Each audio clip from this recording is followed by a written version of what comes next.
नमस्कार दोस्तों, कैसे हैं आप लोग। उम्मीद करता हूं अच्छे होंगे। आज हम लोग देखेंगे एडुटेरिया का सेट नंबर 74 74 नंबर सेट देखेंगे और सभी 50 प्रश्न को समझने का कोशिश करेंगे, ताकि इस 50 प्रश्न से जितने भी अन्य प्रश्न महत्वपूर्ण प्रश्न बन सकते हैं वो सब भी हम लोगों का क्लियर हो जाए।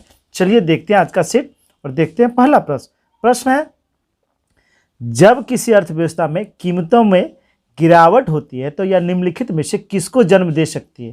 तो जब किसी अर्थव्यवस्था में कीमत का गिरावट होता है तो क्या होगा, तब वैसी स्थिति में क्या होगा, उपभोक्ता वस्तुओं की मांग में वृद्धि हो जाएगी और निर्यात में वृद्धि हो जाएगी, व्यापार दरों में वृद्धि नहीं कमी हो जाएगी। तो इसका आंसर हो जाएगा ऑप्शन नंबर 1 और 3 सही है, option number C, option number C. चलिए अगला प्रश्न देखते हैं। प्रश्न है, यूनियन बजट में यानी संघ बजट में राजकोषीय घाटा निम्न के बराबर है, तो वह किसके बराबर होता है, आंतरिक और बाह्य उधार में शुद्ध वृद्धि के बराबर होता है। आंसर हो जाएगा ऑप्शन नंबर ए। अच्छा, राजकोषीय घाटा अगर समझना हो तो ऐसे समझेंगे, जब सरकार की कुल प्राप्ति यानी राजस्व और पूंजी प्राप्ति तथा कुल प्राप्ति तथा कुल व्यय का संतुलन नकारात्मक हो तो वह राजकोषीय घाटा होता है। अर्थात सरकार द्वारा किया गया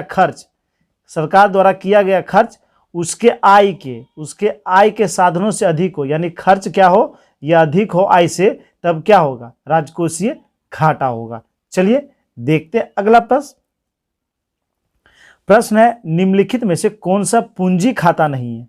तो पूंजी खाता कौन सा नहीं है, तो निजी प्रेषण यह पूंजी खाता नहीं। आंसर हो जाएगा ऑप्शन नंबर सी।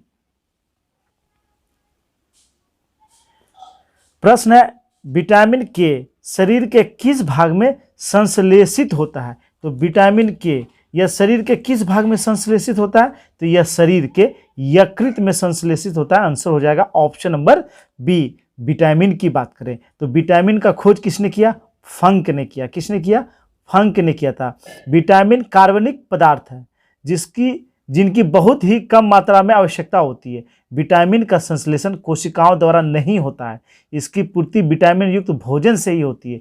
लेकिन विटामिन डी और के इसका संश्लेषण कोशिकाओं द्वारा होता है, जिसमें विटामिन के का संश्लेषण यकृत के द्वारा होता है।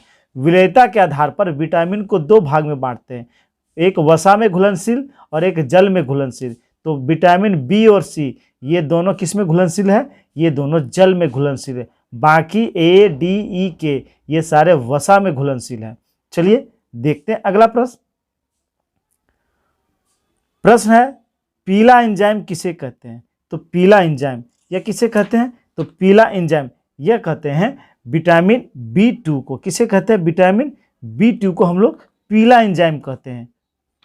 समझते हैं, विटामिन B2 इसका रासायनिक नाम होता है राइबोफ्लेविन। क्या होता है, राइबोफ्लेविन। इसका कार्य होता है वृद्धि, त्वचा और नूख की निरोगता, आँखों की सक्रियता। वहीं इसका मुख्य स्रोत है मांस, सोयाबीन, हरी सब्जी, अंडे आदि। इसकी कमी से वृद्धि जो है रुक जाती है। धुंधली दृष्टि का होना, जीभ पर लाल छाले पड़ जाना, असमय बुढ़ापा आना, प्रकाश न सह पाना आदि इसकी कमी से होता है। वहीं बात करें विटामिन सी, तो विटामिन सी तो इसका जो है रासायनिक नाम जानते हैं, स्कॉर्बिक अम्ल या खट्टे पदार्थों में पाए जाते हैं।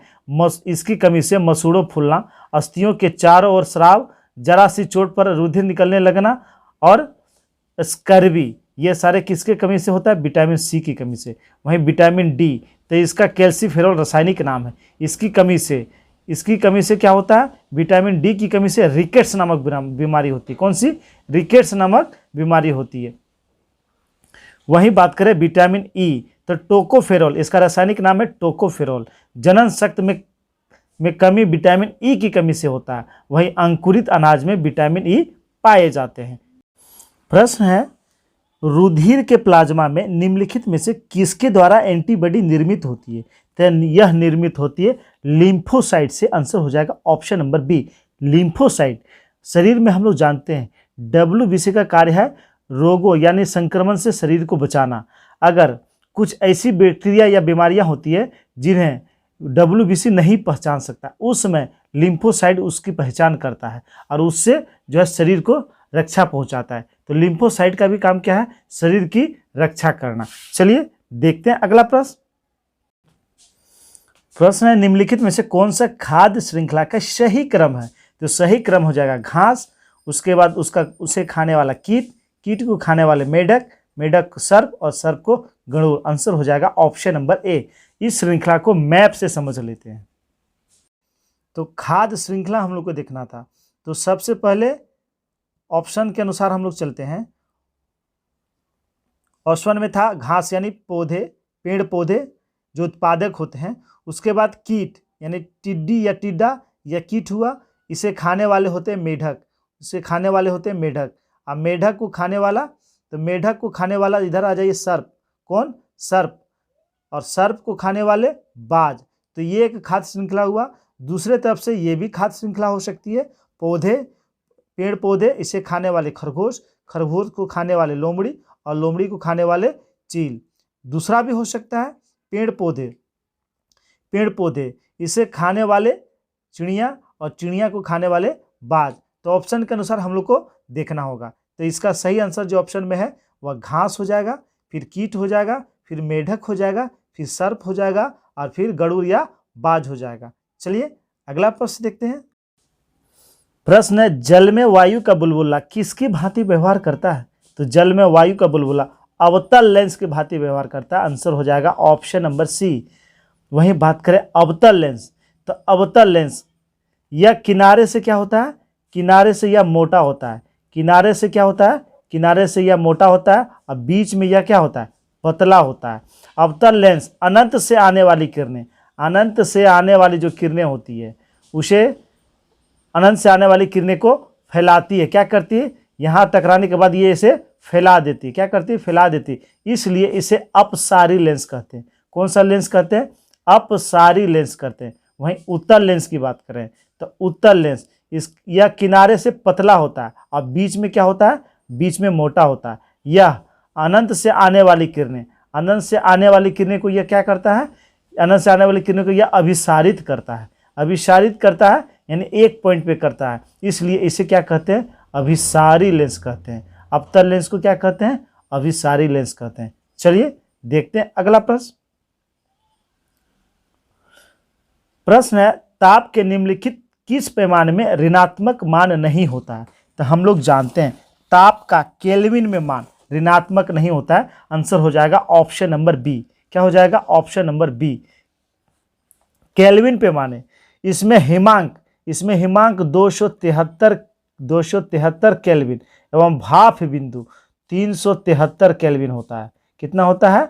इसका हिमांक होता है 273 केल्विन पैमाने पर और 373 इसका भाप बिंदु होता है। इन दोनों बिंदुओं के बीच की दूरी को समान 100 भागों में विभाजित कर दिया जाता है। अच्छा, हम लोग जान लेते हैं चारों पैमानों का संबंध, यानी सेल्सियस, केल्विन, फ़ारेनहाइट और रोमर में। तो इसका सूत्र है, आप लोग उसे याद रखेंगे, एग्जाम में कन्वर्ट करने के लिए आ जाते हैं। तो C-100 equal to F-32 Fahrenheit बराबर 180 equal to R-0 equal to 80, R-0 by 80 equal to K-273 बटे 100। ये इसका चारों पैमाने का संबंध है। अच्छा, आप लोग बताएं परम शून्य ताप कितना होता है? तो परम शून्य ताप यह कितना होता है? तो यह अगर केल्विन की बात करें तो केल्विन में हो जाएगा 0 केल्विन। कितना हो जाएगा? 0 केल्विन। और सेल्सियस की बात करें तो -273 डिग्री सेल्सियस ये परम शून्य ताप होता है। यानी 0 केल्विन बराबर कितना होगा? 273 डिग्री सेल्सियस। चलिए देखते हैं अगला प्रश्न। प्रश्न है जिस रूप में पौधे नाइट्रोजन प्राप्त करते हैं वह है? तो पौधे नाइट्रोजन नाइट्रेट के रूप में प्राप्त करते हैं। आंसर हो जाएगा ऑप्शन नंबर बी। क्या हो जाएगा? Option number B.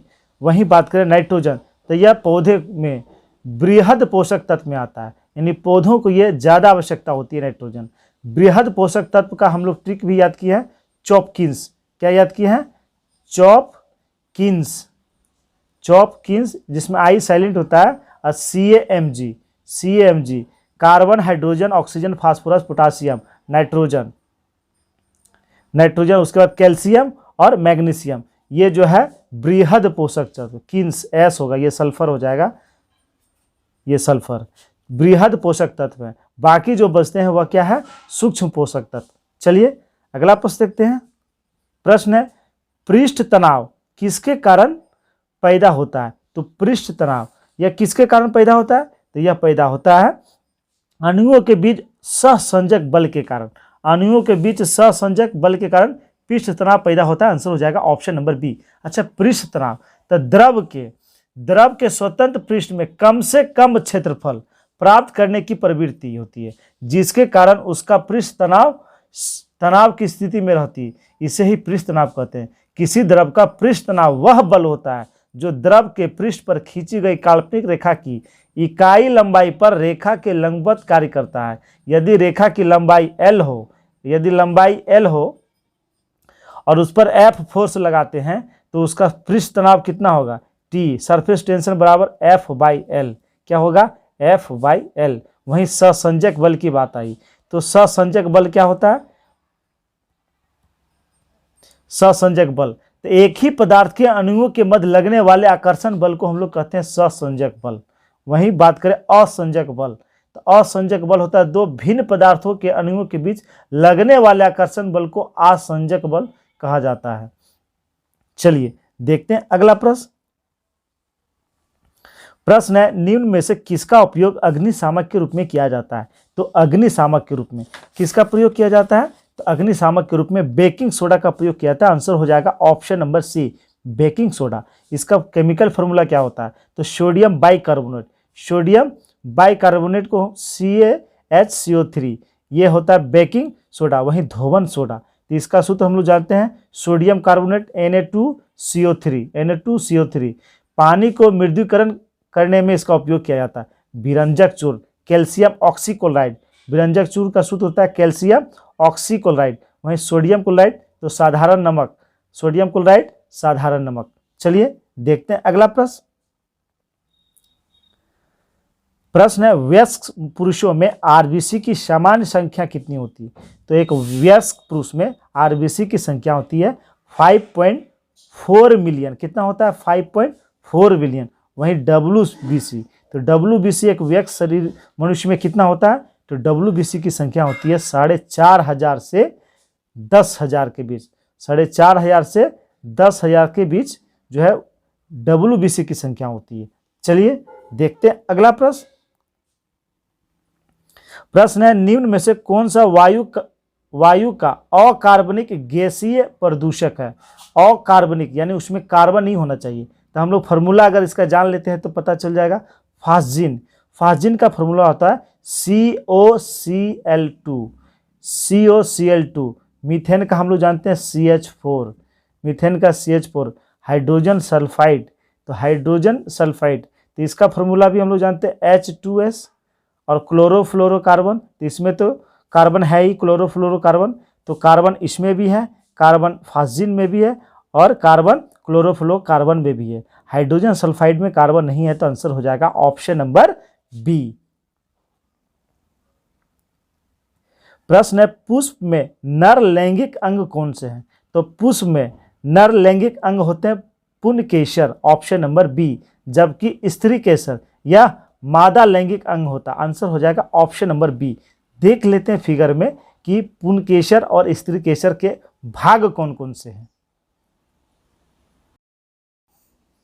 पुष्प हुआ तो हम लोग को देखना है इसमें नर जननांग यानी नर का जनन अंग और मादा का जनन अंग देखते हैं। ये हुआ पुंकेसर, ये वाला जो हुआ इसे ही कहते हैं पुंकेसर। इसमें आता है परागकोश, पतंतु। परागकोश और पतंतु यह पुंकेसर का भाग हुआ। वहीं मादा जनन अंग की बात करें तो ये हुआ स्त्री केसर या मादा जनन अंग भाग होता है। ये यहाँ से यहाँ वाला, ये वाला पार्ट जो है यह मादा जनन अंग होता है। ये ऊपर वाले ये कहलाता है वर्तिकाग्र, और ये वाला यहाँ से यहाँ तक ये एरिया कहलाता है वर्तिका, और ये होता है अंडाशय, और ये जिस पे बैठता है वह होता है पुष्पासन। क्या होता है? पुष्पासन होता है। तो मादा जननांग का भाग हो गया वर्तिकाग्र, वर्तिका और अंडाशय, ये स्त्री केसर में आते हैं। वहीं पुंकेसर में परागकोश, परागकोश और पतंतु, ये दो हो गए पुंकेसर का भाग। चलिए देखते हैं अगला प्रश्न है, घर्षण बल एक संस्पर्शी बल है जबकि चुंबकीय बल असंस्पर्शी बल है। यह कथन है, यह कथन है केवल 0 डिग्री सेल्सियस पर। आंसर हो जाएगा ऑप्शन नंबर बी। चलिए अगला प्रश्न देख लेते हैं। प्रश्न है, भारत में उच्च न्यायालयों के न्यायाधीश को पद की शपथ दिलवाते हैं, तो उसे पद की शपथ कौन दिलवाते हैं? तो पद का शपथ दिलवाते हैं राज्य के राज्यपाल। आंसर हो जाएगा ऑप्शन नंबर बी। वहीं बात करें उच्च न्यायालय, तो अनुच्छेद 214 क्या कहता है कि प्रत्येक राज्य के लिए एक हाई कोर्ट होगा, यानी उच्च न्यायालय होगा। वहीं बात करें अनुच्छेद 217 के तहत, अनुच्छेद 217 के तहत प्रत्येक उच्च न्यायालय का गठन एक मुख्य न्यायाधीश एवं अन्य न्यायाधीशों के मिलाकर किया जाएगा, जिसकी नियुक्ति राष्ट्रपति करेगी। उसकी नियुक्ति कौन करेगा? राष्ट्रपति करेगी, लेकिन शपथ दिलाएगा वहाँ के राज्यपाल दिलाएंगे। वहीं बात करें भारत में, भारत में वर्तमान में 25 हाई कोर्ट हैं, 25 उच्च न्यायालय हैं। सबसे अंतिम में बना है हैदराबाद उच्च न्यायालय, हैदराबाद उच्च न्यायालय जो तेलंगाना का जो है हाई कोर्ट है। चलिए देखते हैं। अच्छा, हाई कोर्ट की बात आई तो इसकी योग्यता के बारे में जान लेते हैं। योग्यता है हाई कोर्ट के न्यायाधीश के लिए वह भारत का नागरिक हो, उसे कम से कम 10 वर्षों तक न्यायिक पद धारण कर चुका हो या 10 वर्षों तक उच्च न्यायालयों में अधिवक्ता रहा हो। उच्च न्यायालय के न्यायाधीश को उस राज्य जिसमें उच्च न्यायालय स्थित है का राज्यपाल जो है शपथ दिलाता है, तथा उच्च न्यायालय के न्यायाधीशों का अवकाश ग्रहण करने की उम्र सीमा होती है 62 वर्ष, प्रस्तावित है 65 वर्ष। 65 वर्ष प्रस्तावित है, अभी जो है 62 वर्ष है। उच्च न्यायालय के न्यायाधीश अपने पद से राष्ट्रपति को संबोधित कर कभी भी त्यागपत्र देते हैं। त्यागपत्र देना होगा तो वो राष्ट्रपति को संबोधित करके त्यागपत्र दे सकते हैं। वहीं बात करें पटना उच्च न्यायालय का गठन कब हुआ, तो पटना उच्च न्यायालय का गठन हुआ था 1916 ईस्वी में। कब? 1916 ईस्वी में। जबकि हम लोग जानते हैं कलकत्ता, मुंबई और मद्रास में 1862 ईस्वी में जो हाई कोर्ट की स्थापना हुआ था। चलिए देखते हैं अगला प्रश्न। प्रश्न है, भारत में मताधिकार और निर्वाचन होने का अधिकार है, तो मताधिकार और निर्वाचित होने का अधिकार यह कैसा अधिकार है? तो यह अधिकार है संवैधानिक अधिकार। आंसर हो जाएगा ऑप्शन नंबर डी, यानी संविधान में ये वर्णित है, तो संवैधानिक अधिकार है। चलिए अगला प्रश्न देखते हैं। प्रश्न है, भारत के सर्वोच्च न्यायालय के अधिकार क्षेत्र को बढ़ाने का अधिकार है, तो सर्वोच्च न्यायालय के अधिकार क्षेत्र को बढ़ाता है कौन? भारत का संसद। ऑप्शन नंबर बी, भारत का संसद। वहीं बात करें सर्वोच्च न्यायालय, तो सर्वोच्च न्यायालय का गठन किस अनुच्छेद के तहत किया जाता है? अनुच्छेद 124 के तहत, अनुच्छेद 124 के तहत।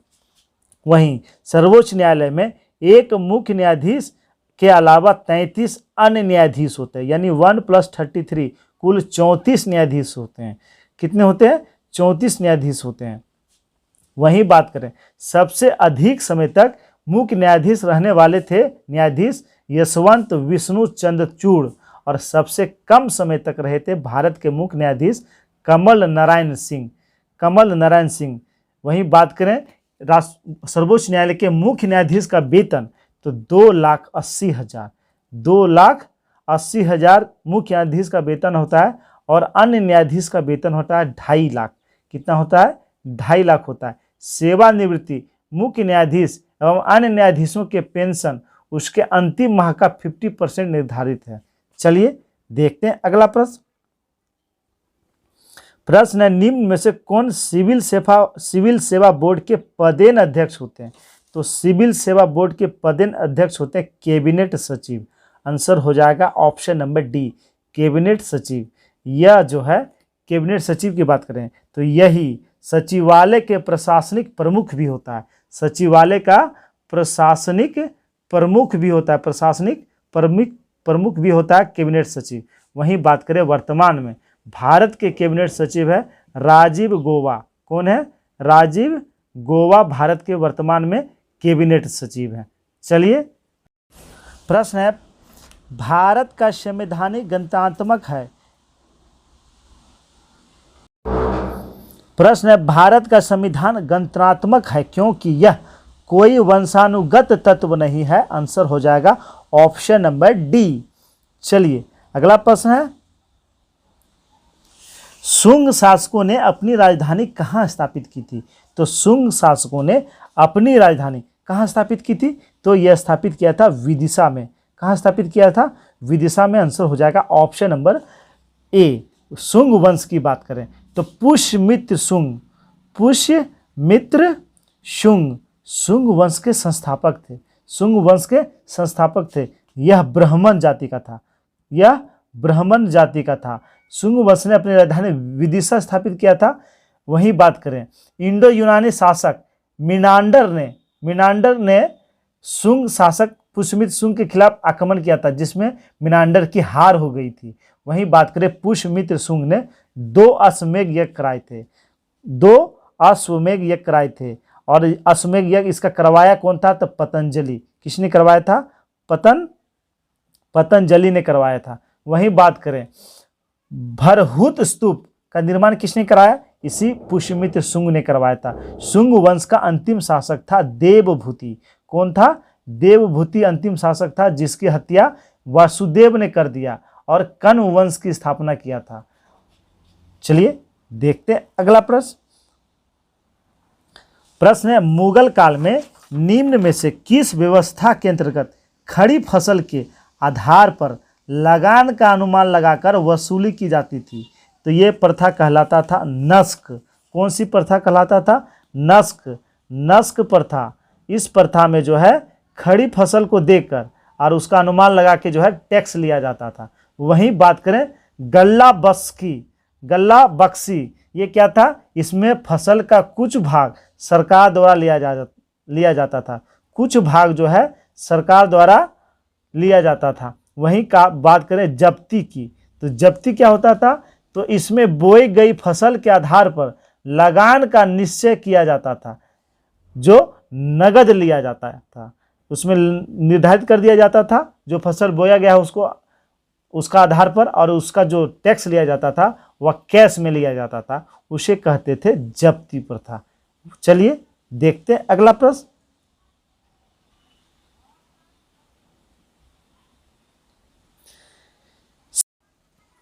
प्रश्न है, शेर शाह ने विशुद्ध चांदी एवं तांबे के सिक्के का प्रचलन किया था। चांदी एवं तांबे के सिक्के का क्रमशः नाम क्या था। तो चांदी का रुपया और तांबे का दाम चलाया था। जो चांदी का रुपया था वह 178 ग्रेन का था, वहीं जो तांबे का दाम था वह 380 ग्रेन का था, 380 ग्रेन का था। शेर शाह सूरी ने भूमि माप के लिए 32 अंक वाला सिकंदरी गज एवं सन की डंडी का प्रयोग किया। यह पैदावार का टैक्स कितना लेता था, यह पैदावार का 1/3 भाग लगान लेता था, 1/3 भाग लगान लेता था। कबूलियत एवं पट्टा प्रथा की शुरुआत किया था शेर शाह सूरी ने। इन्होंने ग्रैंड ट्रंक रोड का निर्माण कराया था। डाक प्रथा का प्रचलन शेर शाह के द्वारा ही किया गया था।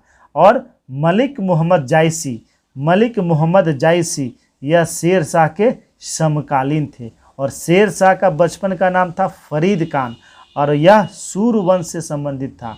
किस वंश से, सूर वंश से संबंधित था। चलिए देखते हैं, मिलान करना है शासक और उसका मकबरे का। देख लेते हैं हम लोग। तो बाबर का मकबरा यह काबुल में है। कहाँ है, काबुल में है। अकबर का मकबरा सिकंदरा में है। जहांगीर का मकबरा, तो जहांगीर का मकबरा कहाँ है, लाहौर में है। और शाहजहां का मकबरा यह आगरा में है। आंसर हो जाएगा 3, 4, 1, 2, ऑप्शन नंबर सी। बाबर का मकबरा काबुल, अकबर का मकबरा सिकंदरा, जहांगीर का लाहौर और शाहजहां का मकबरा आगरा में है। चलिए अगला प्रश्न देखते हैं। प्रश्न है, उपनिषदों का फारसी भाषा में अनुवाद कहलाता है। तो उपनिषद का फारसी भाषा में अनुवाद सिराइस अकबर के नाम से किया गया था। आंसर हो जाएगा ऑप्शन नंबर बी। और ये अनुवाद किया किसने था, तो ये किया था दाराह शिकोह ने। किसने किया था, दाराह शिकोह ने फारसी भाषा में अनुवाद किया था। वहीं बात करें रजनामा का फारसी में अनुवाद, ये किसका फारसी में अनुवाद है, तो यह महाभारत का फारसी में अनुवाद है, जो नाम दिया गया रजनामा। चलिए अगला प्रश्न देखते हैं। प्रश्न है, किनके द्वारा लंदन में ब्रिटिश इंडिया सोसाइटी की स्थापना की गई? तो लंदन में ब्रिटिश इंडिया सोसाइटी की स्थापना यह किसके द्वारा किया गया था?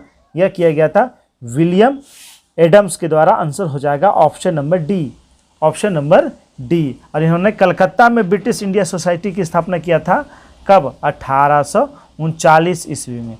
वहीं बात करें British Indian association, British Indian association इसकी स्थापना देवेंद्र नाथ टैगोर ने किया था। देवेंद्र नाथ टैगोर ने कलकत्ता में किया था 1891 ईस्वी में। वहीं बात करें लैंड होल्डर सोसाइटी यानी जमींदारी संघ, जमींदारी संघ, जमींदारी संघ इसकी स्थापना किसने किया था? द्वारिका नाथ टैगोर ने किया था 1838 ईस्वी में। 1838 ईस्वी में बम्बई एसोसिएशन, बम्बई एसोसिएशन जिसका वर्तमान में नाम है बम्बई प्रेसिडेंसी एसोसिएशन, इसकी स्थापना किया था दादा भाई नौरोजी ने। किसने किया था? दादा भाई नौरोजी ने किया था 1852 ईस्वी में। कब? 1852 ईस्वी में। चलिए देखते हैं अगला प्रश्न। प्रश्न है, दिल्ली सल्तनत के किस सुल्तान ने सर्वप्रथम अपने विचारों को स्पष्ट करते हुए कहा था कि राज्य का आधार प्रजा का समर्थन होना चाहिए? यह कहा था खिलजी वंश के जो संस्थापक थे जलालुद्दीन खिलजी। आंसर हो जाएगा ऑप्शन नंबर ए। क्या हो जाएगा? ऑप्शन नंबर ए हो जाएगा। जलालुद्दीन फिरोज शाह खिलजी इसका पूरा नाम था, इसका पूरा नाम था। यह अपनी योग्यता से सैनिक से के स्तर से उठते हुए एक जो है एक क्या बना था? शासक बना था। मंगोल आक्रमण का सफलतापूर्वक सामना करने के कारण केकुबाद ने उसे दिल्ली बुलाकर शाइस्ता खां की उपाधि दिया था, शाइस्ता खां की उपाधि दिया था। और आरिजे ए मुमालिक यानी सेना मंत्री का भी उपाधि दिया था। भारत में खिलजी वंश का स्थापना किया था। और ये गद्दी पर कब बैठा था? ये गद्दी पर बैठा था 1290 ईस्वी में। और अपनी राजधानी कहाँ बनाया था? तो अपनी राजधानी किलो खरी बनाया था। कहाँ? किलो खरी अपनी राजधानी बनाया था। यह दिल्ली सल्तनत का प्रथम शासक था जिसका हिंदू जनता के प्रति उदार दृष्टिकोण था। जलालुद्दीन खिलजी ने सिर्फ 6 वर्ष तक शासन किया था। कितने साल तक? 6 साल तक। जलालुद्दीन के समय ईरानी फकीर सीदी मौला को हाथी के पैरों तले कुचलवा दिया गया था।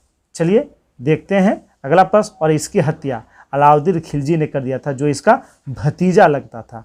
चलिए देखते हैं अगला प्रश्न। प्रश्न है, कथाकथित कुशासन के आधार पर किस गवर्नर जनरल ने मैसूर राज्य के प्रशासन को अपने अधिकार क्षेत्र में शामिल किया था? तो ये शामिल किया था लॉर्ड विलियम बेंटिंग। किसने शामिल किया था? लॉर्ड विलियम बेंटिंग ने शामिल किया था। लॉर्ड विलियम बेंटिंग यह जो है बंगाल का प्रथम गवर्नर जनरल था वारेन हेस्टिंग। और यह भारत का प्रथम गवर्नर जनरल हुआ।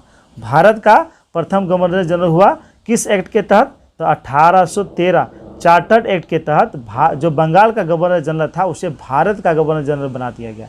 वहीं इन्होंने 1829 ईस्वी में धारा 17 के अनुसार सती प्रथा को अवैध घोषित कर दिया। सती प्रथा को अवैध घोषित कर दिया एवं 1830 ईस्वी में ठगी प्रथा को भी समाप्त किया था। इन्हीं के समय में 1835 ईस्वी में कलकत्ता में मेडिकल कॉलेज की स्थापना हुआ था। किसका हुआ था? मेडिकल कॉलेज की स्थापना हुआ था कलकत्ता में। वहीं बेंटिंग ने 1831 ईस्वी में 1831 ईस्वी में मैसूर तथा 1834 ईस्वी में मध्य कचेर को हड़प लिया था। 31 में मैसूर को मिलाया था और 1834 में किसे मिलाया था? मध्य कचेर को अपने राज्य में मिला लिया था। चलिए देखते हैं अगला प्रश्न। प्रश्न है, निम्न युग्मों में से कौन सा सही सुलेमित है? लॉर्ड कॉर्नवालिस अस्थायी बंदोबस्त बिल्कुल सही है। इन्हीं के द्वारा 1793 ईस्वी में अस्थायी बंदोबस्त की शुरुआत किया गया था। लॉर्ड वेलेस्ली चतुराईपूर्ण निष्कर्षता गलत है। चतुराईपूर्ण निष्कर्षता यह संबंधित था सर जॉन लॉरेंस के द्वारा। वहीं सहायक संधि ये वेलेस्ली के द्वारा शुरू किया गया था। किसके द्वारा? वेलेस्ली के द्वारा शुरू किया था। वहीं भारतीय राष्ट्रीय कांग्रेस की स्थापना डफरिन के समय हुआ था। किसके समय में हुआ था? डफरिन के समय में हुआ था। चलिए देखते हैं अगला प्रश्न। तो इसका आंसर हो जाएगा ऑप्शन नंबर ए केवल सही है। प्रश्न है, निम्नलिखित में से किन व्यक्तियों ने द्वितीय गोलमेज सम्मेलन में भाग लिया था? तो द्वितीय गोलमेज सम्मेलन, इसमें भाग किसने लिया था? महात्मा गांधी ने लिया था, सरोजिनी नायडू ने लिया था और मदन मोहन मालवीय ने भाग लिया था। आंसर हो जाएगा ऑप्शन नंबर डी, द्वितीय गोलमेज सम्मेलन। एकमात्र गोलमेज सम्मेलन जिसमें गांधी जी उपस्थित हुए थे। क्या गांधी जी ने भाग लिया था? इरविन के साथ इन्होंने एक समझौता किया था। उसके बाद गांधी जी जो है द्वितीय गोलमेज सम्मेलन में भाग लेने पे सहमति हो गए थे और इसी के दौरान गांधी जी ने कहा था कि इसके दौरान जो इरविन पैक्ट हुआ था कि गांधी मर सकते हैं परंतु गांधीवाद नहीं। वहीं द्वितीय गोलमेज सम्मेलन की बात करें तो यह कब से कब तक था? तो यह प्रारंभ हुआ था द्वितीय गोलमेज सम्मेलन 7 सितंबर 1931 से प्रारंभ हुआ था। वहीं बात करें यह जो असफल रहा था, किस बात को लेकर? सांप्रदायिक प्रतिनिधित्व के कारण यह असफल रहा था और गांधी जी बीच में ही गोलमेज सम्मेलन से छोड़कर वहां से चले आए थे और पुनः इन्होंने सविनय अवज्ञा आंदोलन को प्रारंभ कर दिया था। चलिए देखते हैं अगला प्रश्न। प्रश्न है, 1904 ईस्वी में क्रांतिकारियों की गुप्त संस्था अभिनव भारत, इसकी स्थापना किया था वीडी सावरकर ने। किसने किया था? वीडी सावरकर ने इसकी स्थापना किया था। जबकि 1907 ईस्वी में अनुशीलन समिति की स्थापना किया था वारेंद्र घोष और भूपेंद्र दत्त ने किया था। वहीं बात करें हिंदुस्तान रिपब्लिक एसोसिएशन HRA, इसका स्थापना 1924 ईस्वी में सचिंद्रनाथ सन्याल ने किया था। वहीं हिंदुस्तान सोशलिस्ट रिपब्लिक एसोसिएशन, इसकी स्थापना भगत सिंह ने किया था 1928 ईस्वी में। वहीं फॉरवर्ड ब्लॉक की स्थापना 1 मई 1939 को सुभाष चंद्र बोस के द्वारा किया गया था। किसके द्वारा? सुभाष चंद्र बोस के द्वारा किया गया था। जबकि आज़ाद हिंद फौज इसकी स्थापना किया था 1942 ईस्वी में रास बिहारी बोस ने किया था। जबकि आज़ाद हिंद सरकार इसकी स्थापना किया था सुभाष चंद्र बोस ने इसकी स्थापना किया था 1943 ईस्वी में। चलिए अगला प्रश्न देखते हैं। प्रश्न है, 14 जून 1947 को कांग्रेस की दिल्ली अधिवेशन में भारत के विभाजन का प्रस्ताव स्वीकृत हुआ। इस अधिवेशन के अध्यक्ष निम्न में से कौन थे? तो इस अधिवेशन की अध्यक्षता कर रहे थे आचार्य JB कृपलानी। यानी आज़ादी के समय, भारत के आज़ादी के समय कांग्रेस के अध्यक्ष कौन थे? आचार्य JB कृपलानी। वहीं बात करें इसके बाद 1948 ईस्वी में जयपुर में कांग्रेस का अधिवेशन हुआ था। कहाँ हुआ था? जयपुर में हुआ था और उसकी अध्यक्षता किया था पटाभी सीतारामैया ने। किसने किया था? पटाभी सीतारामैया में। और 1950 ईस्वी में कांग्रेस का अधिवेशन नासिक में हुआ था और उसकी अध्यक्षता किया था पुरुषोत्तम दास टंडन ने। किसने? पुरुषोत्तम दास टंडन ने। चलिए देखते हैं अगला प्रश्न। इसमें अगर देख लें हम लोग डॉक्टर राजेंद्र प्रसाद, तो हम लोग जानते हैं डॉक्टर राजेंद्र प्रसाद 1939 में सुभाष चंद्र बोस जी के द्वारा इस्तीफा देने के बाद इन्हें अध्यक्ष बनाया गया था और 1934 के बम्बई अधिवेशन की भी अध्यक्षता किया था इन्होंने। वहीं सरदार वल्लभ भाई पटेल, तो हम लोग जानते हैं सरदार वल्लभ भाई पटेल 1931 ईस्वी में कराची अधिवेशन की अध्यक्षता किया था जिसमें मौलिक अधिकार का मांग किया गया था।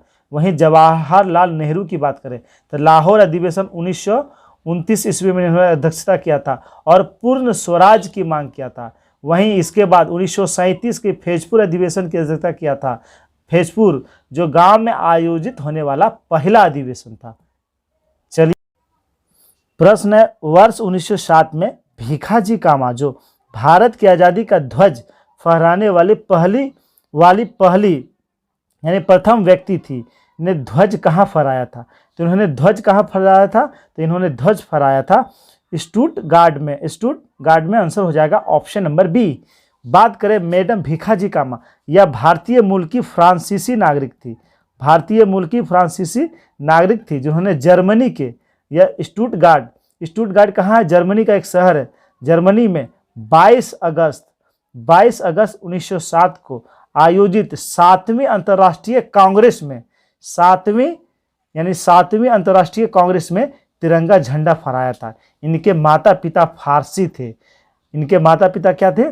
फारसी थे। इन्होंने दादा भाई नौरोजी के निजी सचिव के रूप में भी काम किया था, मैडम भीखाजी कामा ने। चलिए अगला प्रश्न देखते हैं। प्रश्न है, भारत में अंग्रेजों ने प्रथम मदरसा कहाँ स्थापित किया था? तो भारत में अंग्रेजों ने प्रथम मदरसा यह स्थापित किया था कलकत्ता में। कहाँ स्थापित किया था? कलकत्ता में स्थापित किया था। आंसर हो जाएगा ऑप्शन नंबर डी। प्रथम मदरसा 1781 ईस्वी में स्थापित किया गया था। वहीं 1782 ईस्वी में संस्कृत विद्यालय की स्थापना किया था। किसने? जोनाथन डंकन ने किया था। वहीं बात करें 1774 में कलकत्ता सुप्रीम कोर्ट, कलकत्ता में एक सुप्रीम कोर्ट की स्थापना किया था। कलकत्ता में सुप्रीम कोर्ट की स्थापना किया था। वहीं Aligarh Mohammedan Anglo oriental college की स्थापना 1875 ईस्वी में किनके द्वारा किया था? सर सैयद अहमद खां के द्वारा Aligarh Mohammedan Anglo oriental college की स्थापना किया गया था। चलिए देखते हैं अगला प्रश्न है, निम्नलिखित में से किसने सोम प्रकाश नामक समाचार पत्र शुरू किया? तो ये शुरू किया था ईश्वर चंद्र विद्यासागर। ये शुरू कब किया गया था? सोम प्रकाश। तो इसका शुरू किया गया था 1858 ईस्वी में। 1858 ईस्वी में प्रथम बंगला समाचार पत्र था जो राजनीतिक से जुड़ा था। कौन? सोम प्रकाश। वहीं बात करें उदंत मार्तंड, इसका जो है संस्थापक कौन था? जुगल किशोर इसका संस्थापक था। वहीं बात करें बंगदूत, तो बंगदूत इसके संपादक थे कौन? राजा राम मोहन राय। वहीं राजा राम मोहन राय। मिरातुल अखबार इसका भी संपादक था। मिरातुल अखबार के भी संपादक थे। चलिए देखते हैं अगला प्रश्न है, सूती कपड़े के टुकड़ों के अवशेष निम्नलिखित में से किस हड़प्पा स्थल में मिले? तो सूती कपड़े के टुकड़ों का अवशेष मोहनजोदड़ो से मिले हैं। आंसर हो जाएगा ऑप्शन नंबर बी, मोहनजोदड़ो। तो यहाँ से विशाल अन्नागार 16 मकानों का बैरक, कांच से निर्मित नग्न महिला की मूर्ति, दाढ़ी वाले पुजारी की मूर्ति, चमकते हुए बंदर का चित्र, एक श्रृंगी परशु वाली मुद्रा कहाँ से प्राप्त हुए? मोहनजोदड़ो से प्राप्त हुए। हड़प्पा की बात करें तो यहाँ से अन्न भंडार, कांस्य गाड़ी और पारदर्शी वस्त्र पहने हुए मूर्ति, गरुड़ चित्रित मुद्रा, मछुआरे का चित्र, शंख का बैल और कांस्य दर्पण यह कहाँ से प्राप्त हुए? हड़प्पा से प्राप्त हुए।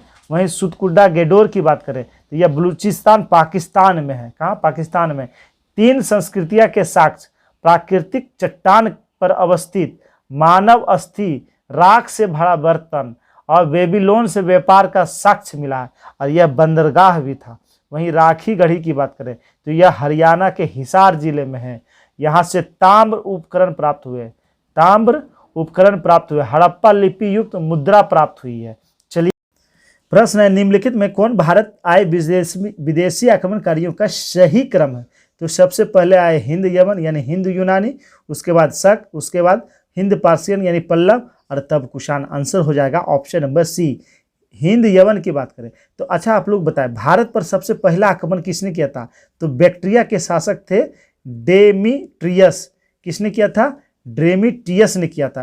डेमीट्रियस ने भारत पे पहला आक्रमण किया था। वहीं हिंद यूनानी का सबसे प्रसिद्ध शासक था मिनांडर। कौन था? मिनांडर था। वहीं उसके बाद आए शक।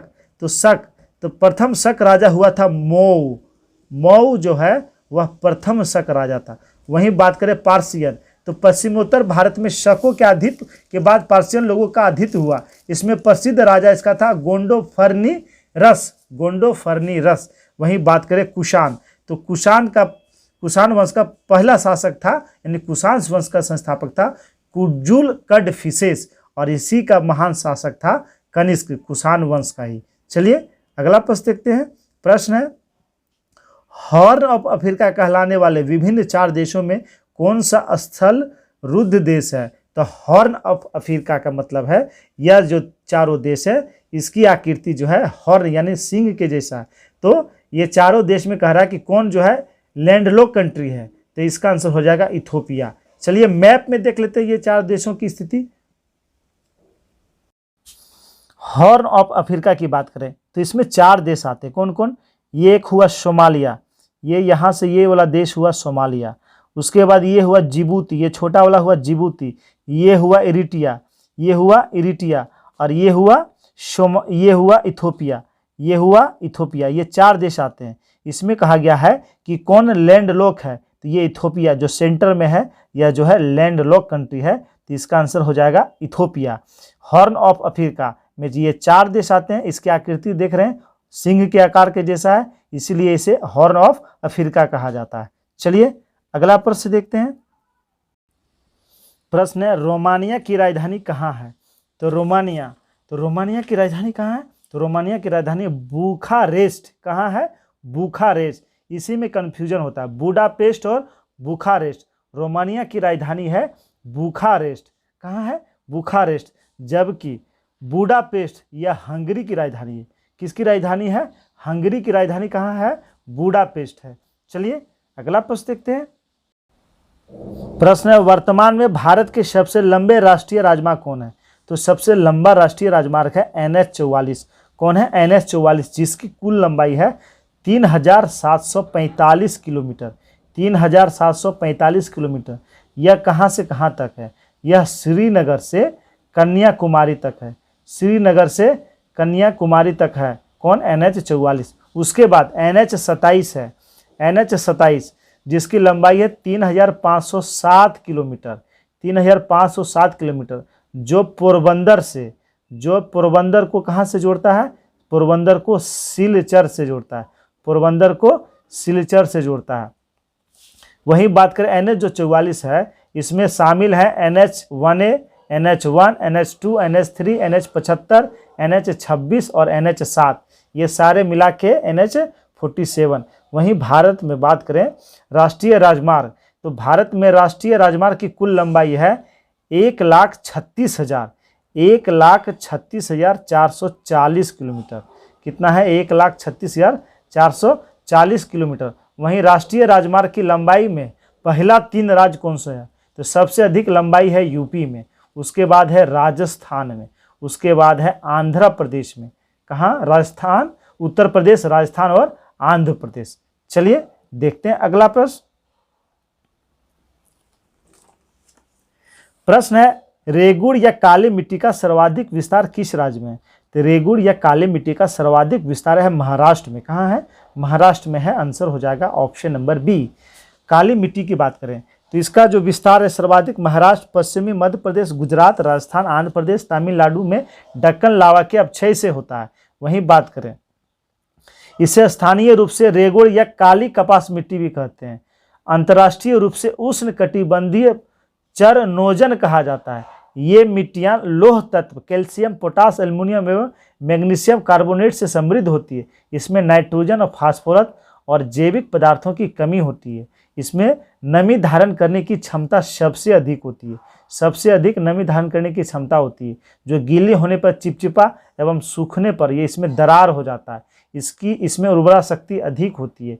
इस मिट्टी में कपास, क्या क्या चीज़ उगाए जाते हैं? कपास, तूर, तंबाकू, मोटे अनाज, ये सारे इसमें उगाए जाते हैं। चलिए देखते हैं अगला प्रश्न। प्रश्न है,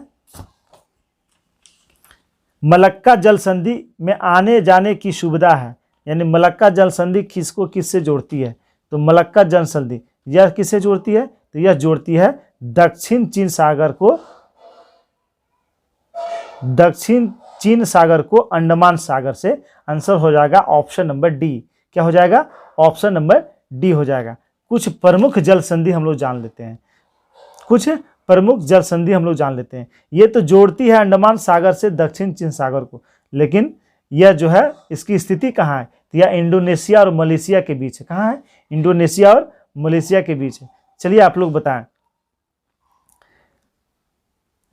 मैगलन जल संधि, मैगलन जल संधि यह किसे किसे जोड़ती है? तो मैगलन जल संधि यह प्रशांत महासागर को अटलांटिक महासागर से जोड़ती है।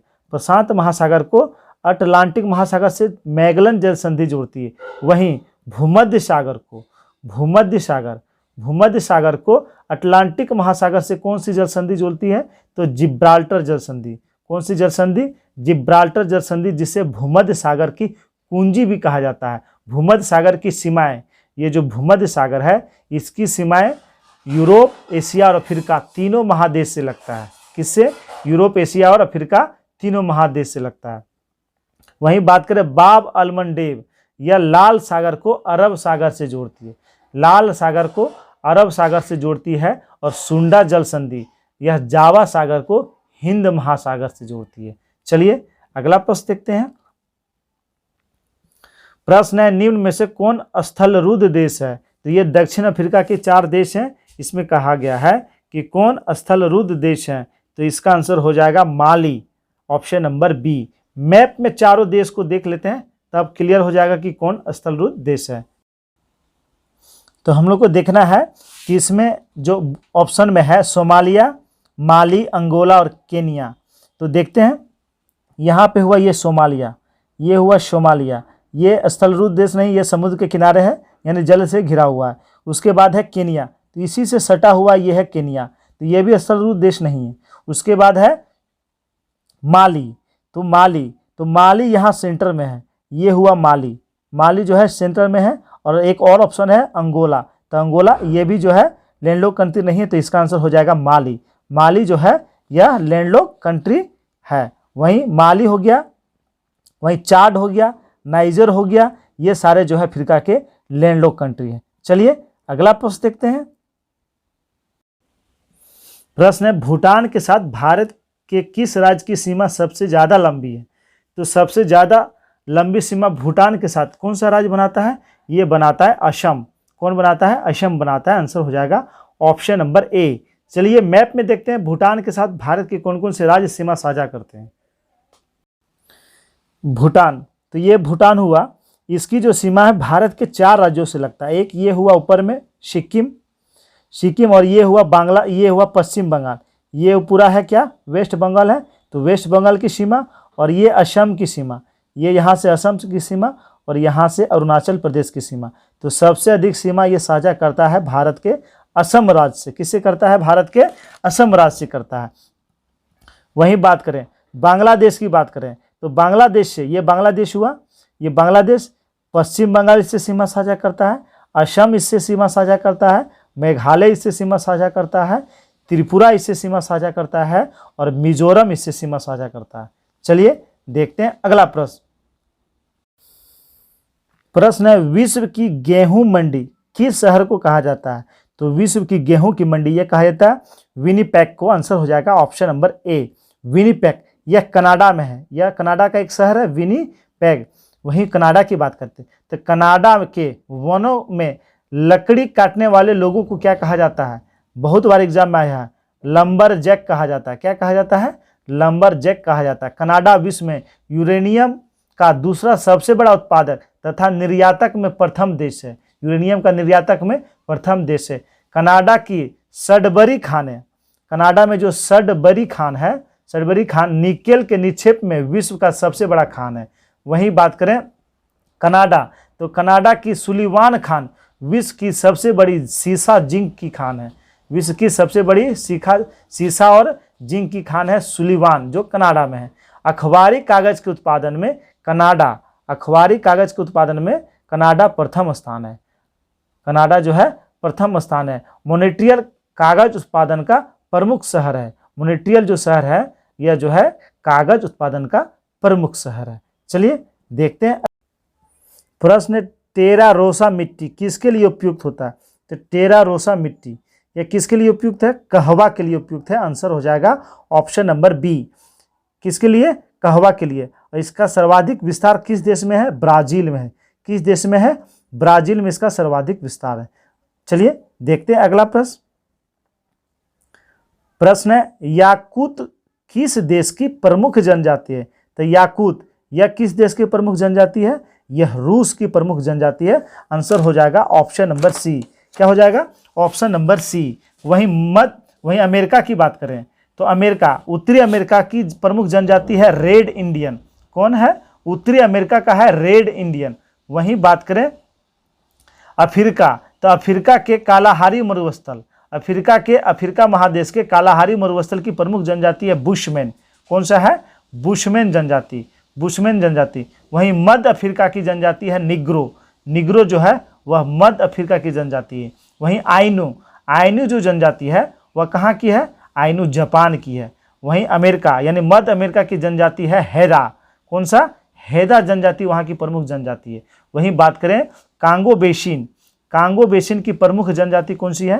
कांगो बेसिन वहाँ की प्रमुख जनजाति है पिगमीज, पिगमीज जनजाति, पिगमीज जनजाति। वहीं बद्दू जनजाति, इसका निवास स्थान अरब है। पपुआंस यह न्यू गिनी की जनजाति है। वहीं बात करें वेदास जनजाति, यह श्रीलंका में पाई जाती है। और सेमांग जनजाति यह मलेशिया में पाई जाती है। और खिरगिज जनजाति वह मध्य एशिया में पाई जाती है। चलिए देखते हैं अगला प्रश्न। प्रश्न है सौर विकिरण निम्नलिखित में से किस परास यानी किस रेंज में दिखता है? तो सौर विकिरण किस परास में दिखता है? तो यह जब 400 से 780 nm का हो तब। आंसर हो जाएगा ऑप्शन नंबर बी। चलिए देखते हैं आज का अंतिम प्रश्न। प्रश्न है भीड़ नियंत्रण हेतु प्रयोग में लाई जाने वाली अश्रु गैस यानी आंसू गैस में कौन सी गैस होती है? तो उसमें अमोनिया गैस होता है। आंसर हो जाएगा option number C, ammonia gas, जिससे आंखों में तेज जलन होता है।